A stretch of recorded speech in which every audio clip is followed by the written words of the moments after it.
बात आंखों की सुनो, बात आंखों की सुनो, दिल में उतर जाती है। जुबान का क्या है, कभी भी मुकर जाती है। जो कह सको वो कहो, जरिया चाहे जो भी हो। जिंदगी का क्या है, गुजरना है, गुजर जाती है।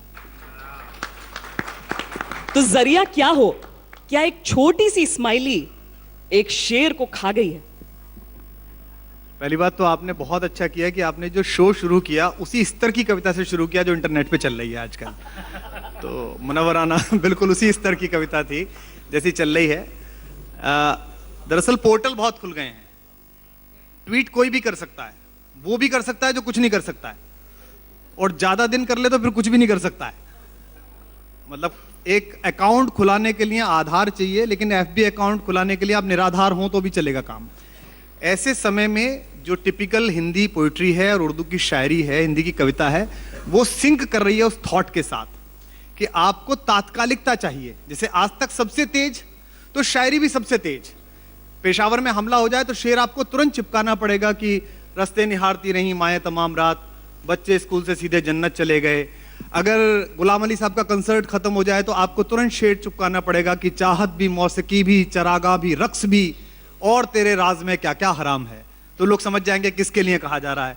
अगर शिक्षक दिवस के दिन ये आदेश दे दिया जाए कि तुम्हारे बच्चों को मेरी शायरी, मेरा भाषण सुनना जरूरी है, उनके अटेंडेंस लगा के भेजिए, कल थी शिक्षा मंत्री आपके इस मंच पर, तो कवि को तुरंत कहना पड़ेगा कि नया निजाम, नई बंदिशें, ऐलान नया, हम फकत लश्करे शाही के ही माफिक सोचें, साहिबे वक्त ने यह हुक्म किया है जारी, अपने बच्चों से कहो मेरे मुताबिक सोचें। ये आपको तुरंत लगाना पड़ेगा, उसी वक्त लगाना पड़ेगा। तो ऐसे वक्त में शायरी सिंग करने की कोशिश कर रही है। उसमें मैं अमिश को इस बात का बहुत शुक्रिया अदा करूंगा, ऐसे तमाम लोगों को, अनु भाई जो उस समय रेडियो पर कर रहे हैं, कि जो हमारी जनरेशन इंस्टेंट वाली है उसको इंस्टेंट चाहिए, फीलिंग में इंस्टेंट होता नहीं है। उदय प्रताप जी हमारे एक बड़े शायर हैं, उनका एक शेर है कि सब फैसले होते नहीं सिक्के उछाल के, ये दिल के मामले हैं जरा देखभाल के, और मोबाइलों के दौर के आशिक को क्या पता रखते थे कैसे खत पे कलेजा निकाल के। तो वो जो लिखने की, वो जो मोहब्बत का पहला खत लिखने की जो पेशेंस थी, मैं अभी पीछे बात कर रहा था तो मैं कह रहा था कि भाई हमको तो 11वीं क्लास में पहली बार वो दिखी, बीए की पहली साल तो इसी जद्दोजहद में बीत गई, 2 साल के, इससे बोलना क्या है। और अभी तो ये है कि वो आती रही जाती रही, अपन प्यार समझ बैठे, एक दिन वो नहीं आई, अपन रविवार समझ बैठे, काम खत्म हो गया।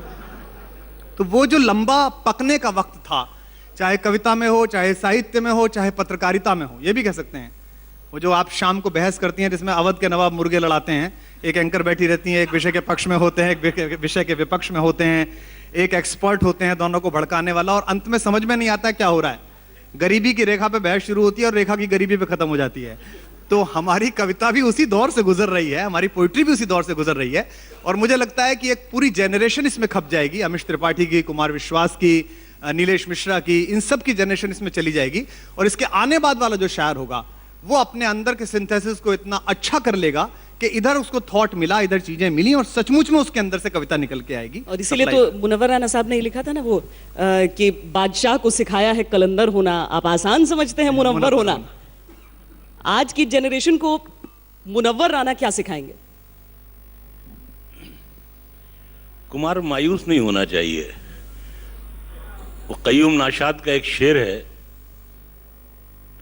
कि अदब के नाम पर महफिल में चर्बी बेचने वालों, अभी वो लोग जिंदा हैं जो घी पहचान लेते हैं। तो जब शब्द कम पड़ने लगते हैं या शब्द हमारी घुट्टी में कम पिलाए जाते हैं, तो हम कार्टूनों का या इस्माइली के सहारे मुस्कुराने की कोशिश करते हैं। या लखनऊ आप दाखिल होंगे तो लिखा रहता है मुस्कुराइए कि आप लखनऊ में हैं। तो जाहिर सी बात है, जब आपको ये बताना पड़ जाए कि आपको मुस्कुराना है कि आप लखनऊ में आ रहे हैं, आप क्यों मुस्कुराएंगे? ना आपका वहाँ ठेका है, ना आपकी वहाँ ज़मीन है, ना आपके वहाँ आप वहाँ के माफिया हैं, तो क्यों मुस्कुराएंगे? मुस्कुराने के लिए वो हालात होने चाहिए। आप देखें कि पहले शेर का सहारा इसलिए लिया जाता था कि माएँ जब दूध पिलाती थीं तो दूध के साथ अपने संस्कार भी बच्चों में डाल देती थीं। आज की माँ अपने बेटे से ये नहीं कह सकती है कि मैं तुम्हें अपने दूध की कसम देती हूं कि देश पे कुर्बान हो जाओ। वो कहती है मैं तुम्हें नेस्ले के दूध की कसम देती हूं कि तुम देश पे कुर्बान हो जाओ। इस सूरत हाल में जाहिर सी बात है कि वफादारी तो बहुत मशकूक हो जाती है। मेरा ये कहने का मतलब है कि ये वक्त है, ये जो जैसे तुमने ये कहा कुमार के एक आदमी जिसको पुरसा देना है, जिसके घर में कोई मर जाता है, आप वहाँ इस्माइली के जरिए कुछ नहीं दे सकते हैं, आप वहाँ शेर ही लिख करके भेजते हैं। जैसे पहले ज़माने में लिखा जाता था, हमारे लड़कपन के ज़माने में, तो कि क्या ख़ता मुझसे हुई जो ख़त का आना बंद है, आप हैं मुझसे खफा या डाक खाना बंद है, तुम अगर तैश में आकर मेरा खत फाड़ भी डालो, तुम्हारे पांव चूमेंगे मेरी तहरीर के टुकड़े। इस तरह से लिखा जाता था कि काफी ऑटोबायोग्राफिकल है। हाँ, नहीं मतलब ये कि जवानी हम पे भी आई थी कुमार। हाँ, तो आपका तो खुद का शेर है कि जाने गजल तेरे मेरे प्यार की खुशबू, डरता हूं कहीं राय बरेली न चली जाए। तो आपने तो अंतरदेशीय प्रेम किया है। नहीं, मैंने तो ये भी कहा है कि वो तू बेवफा है तो ले एक बुरी खबर सुन ले कि इंतजार मेरा दूसरा भी करता है। तू बेवफा है तो ले एक बुरी खबर सुन ले कि इंतजार मेरा दूसरा भी करता है, और हसीन लोगों से मिलने पे एतराज न कर, ये जुर्म वो है जो शादीशुदा भी करता है। पर मेरे लिए तो ब्रेकिंग चला देते हैं ये। नहीं तो हमने तो तुमसे ये परसों विधानसभा के मुशायरे में कहा था कि तुम्हें अहले सियासत ने कहीं का भी नहीं रखा। तुम्हें अहले सियासत ने कहीं का भी नहीं रखा, हमारे साथ रहते तो सुखनवर हो गए होते। बहुत। लेकिन अन्नू कपूर जी, क्या ये अभिव्यक्ति की आजादी नहीं है कि किसी को उन लाइनों पर भारी एक एक्सप्रेशन रहे? जैसे कहते थे ना कि आंखों की भाषा पढ़ी जाती थी, आपको कुछ कहने की जरूरत नहीं है। ऐसा है कि यहाँ सब बहुत अच्छा कहने वाले लिखने वाले हैं। हिंदुस्तान में कहने वाले और लिखने वालों की कभी कमी नहीं रही, अच्छा सुनने वालों की हमेशा कमी रही है। अभी बात यह है कि एक कोई अच्छा सा शेर है, नाजुकी उसके लब की क्या कहिए, पंखुड़ी एक गुलाब की सी है, मीर उन नीमबाज आंखों में सारी मस्ती शराब की सी है। ये शेर हेमा मालिनी या मधुबाला के लिए तो उपयुक्त है, परंतु आज का नौजवान अगर बहन सनी लियोनी को देखेगा तो ये शेर कैसे कह सकता है? बहुत अच्छे। आप समझ रहे हैं? उसके सामने समस्या है, बहुत बड़ी समस्या है। उसके जो जज्बात, उसकी भावनाएं जो जागृत हो रही हैं, वो शरीर के किसी और केंद्र बिंदु से उसका अन्नू भाई, वो उसके लिए ये पढ़ देगा कि निगाह उठे तो सुबह हो, झुके तो शाम हो जाए, अगर तू मुस्कुरा भर दे तो कत्ले आम हो जाए, जरूरत ही नहीं तुझको मेरी बाहों में आने की, जो ख्वाबों में ही आ जाओ तो अपना काम हो जाए। स्माइली की अपनी वैल्यू है, बिल्कुल वैल्यू है। समय परिवर्तन जीवन का नियम है, डेफिनेटली उस परिवर्तन को स्वीकार करना चाहिए। अगर परिवर्तन शुभ दिशा में हो तो बहुत अच्छा है, हर परिवर्तन तो प्रगति और विकास नहीं हो सकता है। तो स्माइली एक झलक है, और शायरी तो झांकी। इस झलक और झांकी में, और मैं आपसे ये कहना चाहता हूं कि अच्छे सुनने वाले अभी भी हैं, अभी नौजवानों की बात कर रहा हूं, आप भी शामिल हो जाओ, चलो कोई प्रॉब्लम नहीं है उसमें। हैं, फेसबुक देखिए, ट्विटर देखिए, क्या क्या शेर कहते हैं भाई, क्या क्या मैसेजेस आते हैं। लेकिन वो वहां पे सिर्फ स्माइली नहीं चलती है। 18, 19, 20 साल का लड़का अभिव्यक्त करता है, किसी न किसी शेर के साथ अभिव्यक्त करता है। कमाल कमाल की अभिव्यक्ति आती है, एक से एक कमाल की अभिव्यक्ति आती है। और ये अभिव्यक्ति जो है वो आ रही है नौजवानों से। मैं ये नहीं कह रहा कि वो कॉलेज में पढ़वाने वाले प्रोफेसर हैं, कमाल की अभिव्यक्ति आ रही है। कहने लगे जी कोर्ट ने सलमान खान को छोड़ दिया, अच्छी बात है, अब आसाराम को भी छोड़ दो। कोर्ट ने सलमान खान को छोड़ दिया, अच्छी बात है, आसाराम को भी छोड़ दीजिए। 18 साल के लड़के ने मैसेज भेजा मुझे, कोर्ट ने सलमान खान को छोड़ दिया, अच्छी बात है, आसाराम को भी छोड़ दीजिए, उनके चढ़ने से किसी की जान नहीं गई है।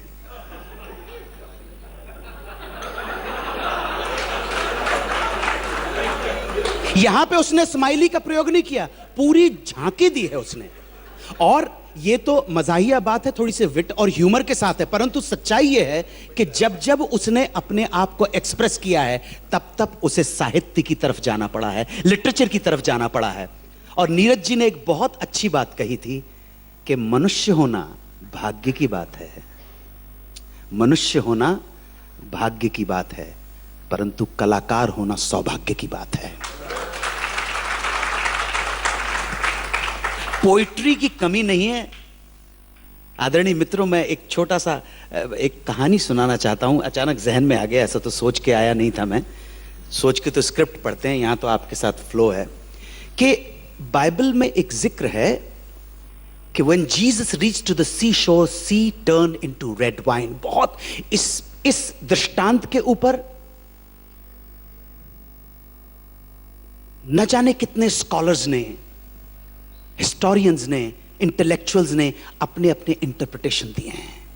पूरा वेटिकन, अगर आप में से बहुत सारे लोग गए होंगे, आप वेटिकन जब जाएंगे, पूरा एक सेक्शन है जो जिसमें ये किताबें हैं, इंटरप्रेट किया है when Jesus reached to the seashore, sea turned into red wine। बहुत सारे लोगों ने इस पर व्याख्या की है। आज से 150 साल पहले इंग्लैंड के एक स्कूल में टीचर ने अपने बच्चों को कहा, ये सुनाया, ये दृष्टांत, ये पैराबल सुनाया और कहा तुम्हारे मन में जो आ रहा है उसको बयान करो। एक बच्चे ने 5 मिनट के अंदर कॉपी वापस कर दी।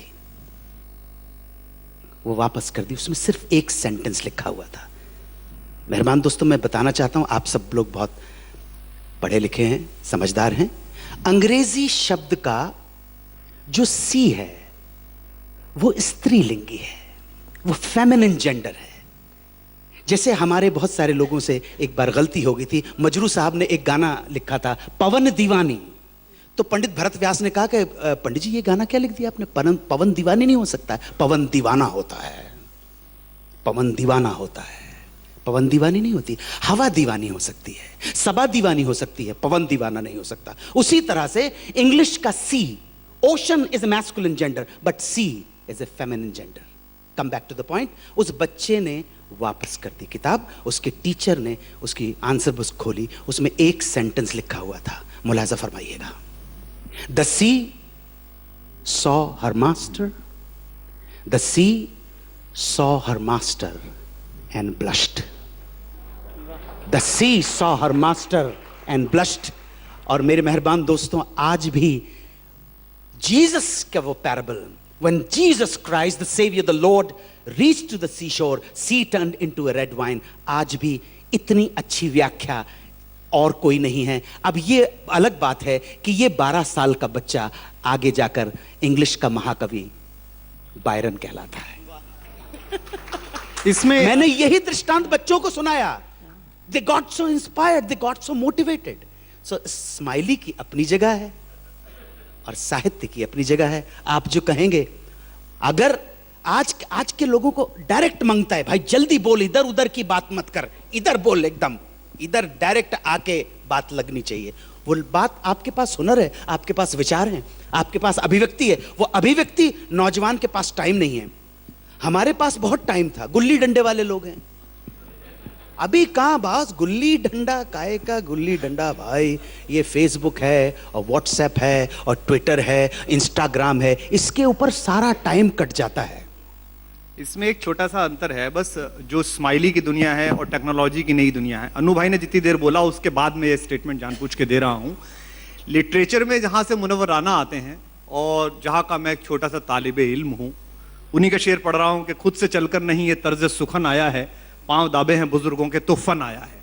हमारे एक शायर हैं, उनका एक शेर है कि ठहरी ठहरी सी तबीयत पे रवानी आई, फिर कोई याद मुझे बात पुरानी आई, इतनी आसानी से मिलती नहीं फन की दौलत, ढल गई उम्र तो गजलों पे रवानी आई।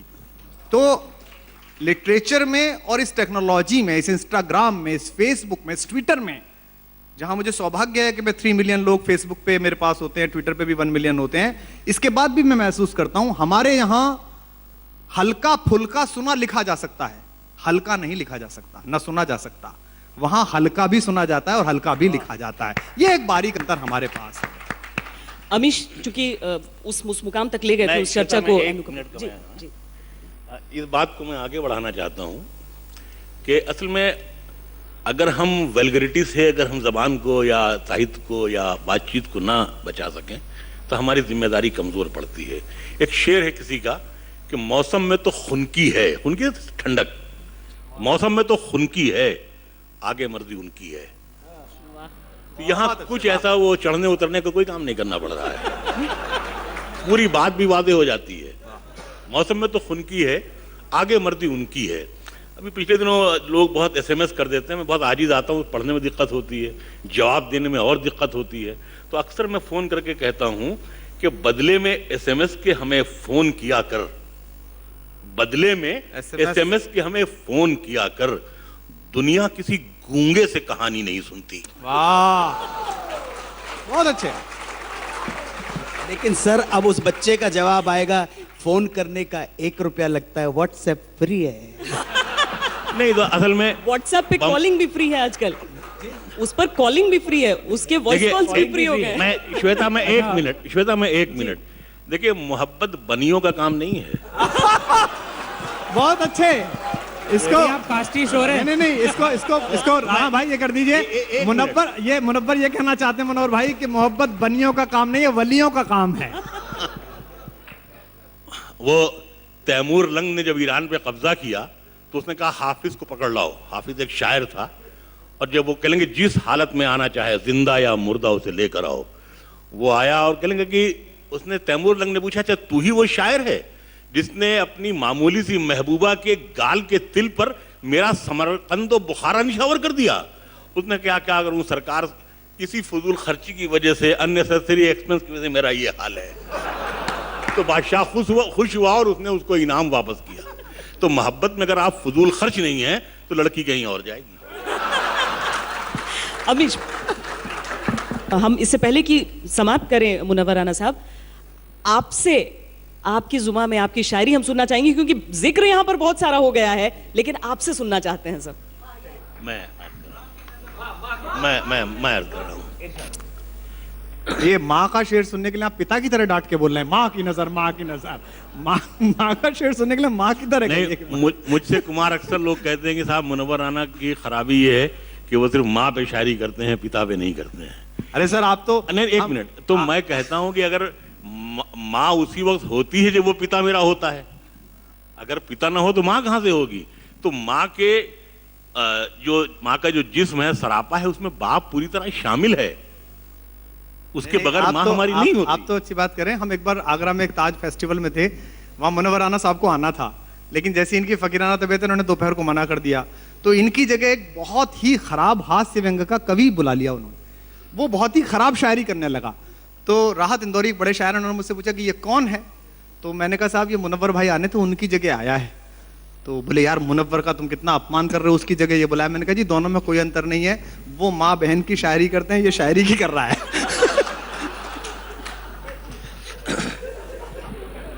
बहरहाल में ये मेरी अखलाकी जिम्मेदारी भी है, जो यहाँ मेरे बेटों की तरह बैठे हैं उनसे मुखातिब हूँ मैं, लेकिन जो बड़े हैं उनसे भी मैं मुखातिब हूँ।